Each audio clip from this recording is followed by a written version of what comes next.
What's up, everybody? How are you doing? Are you having a good day? I am having a good day thus so far.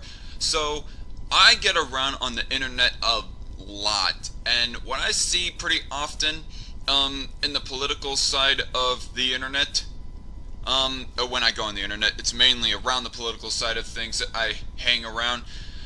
But when I go around on the political side, I'll see a lot of liberals and progressives. They be citing Politifact to try and discredit somebody who they disagree with, somebody who they dislike, by saying that they are liars, and Politifact says it, so that means that they are a freaking liar, that they should not be trusted at all, because Politifact says it. And so I get so annoyed of this. Like, am I really supposed to be taking the word of a single site on who is trustworthy and who is not? And so here at the website called zerohedge.com, they have an article talking about the bias of Politifact. And if you Google up Politifact is biased, you'll find plenty of other articles talking about how biased Politifact is. So here we go. Something odd emerges when fact-checking the fact-checkers. The American electorate has never been more divided, with people having wide-ranging opinions on which party candidate would be best for the future of the country. Certainly, economic and other facts help guide those opinions, but in the end, the decision is also based on the subjective views of each voter. But for Politifact, apparently even the facts are subjective and based on party affiliation. Take the following example. On July 6, 2015, Bernie Sanders made the following comment about black youth unemployment in the United States.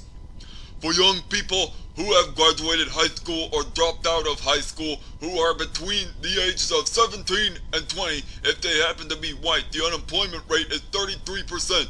If they are Hispanic, the unemployment rate is 36%. If they are African American, the real unemployment rate for young people is 51%.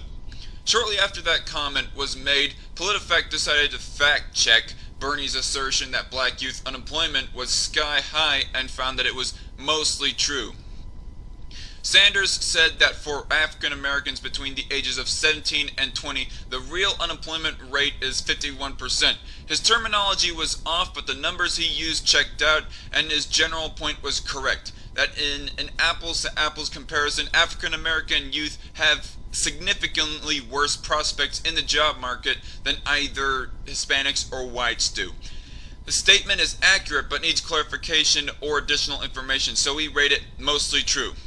The problem is that when Donald Trump made a similar assertion at a rally on June 11, 2016, Politifact's fact-checking analysis had a slightly different conclusion. Here's what Trump said.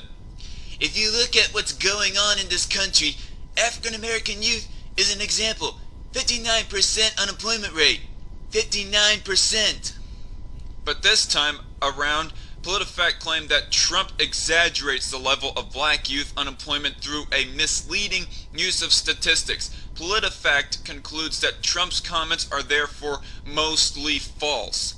The unemployment rate is a widely used term with a specific definition. It refers to the percentage of jobless people in the workforce who are actively seeking employment. In May, the unemployment rate for blacks ages 16 to 24 was 18.7%, or less than one-third of Trump's claim. Wait, now it is 18.7% when Politifact said a year prior that Bernie's 51% claim was mostly true?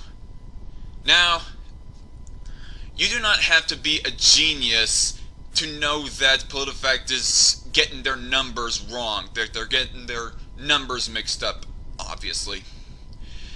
Interesting. Both candidates were referring to studies like the one below from the Economic Policy Institute, which attempt to find true unemployment rates based on the number of people employed to the total population adjusted for those still enrolled in continuing education. On this basis, true white youth unemployment is in the mid-30s, while black youth unemployment is in the low 50s, after hovering around 60% for several years. Politifact was able to recall this study when fact-checking Bernie, but, like Hillary in an FBI interview, they did not recall the study when fact-checking Trump.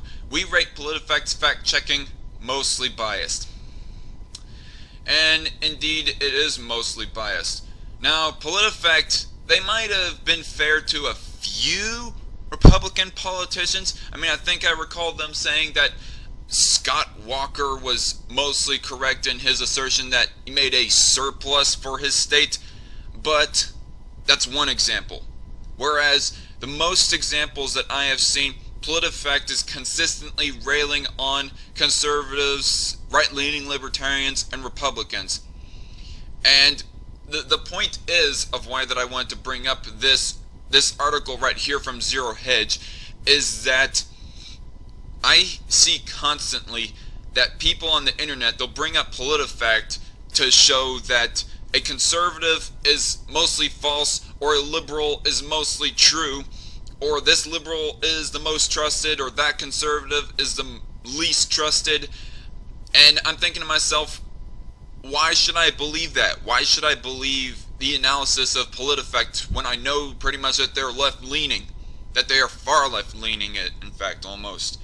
And so the final point that I am trying to say here, and this is a message to the liberals watching, to all liberals out there on the internet, and I think that you conservatives and libertarians watching will agree with me on this, but if you liberals cite PolitiFact as a news source to refer to how trustworthy or untrustworthy a politician is, if you cite PolitiFact, well, that statement rings as hollow as if I was to cite Fox News to you.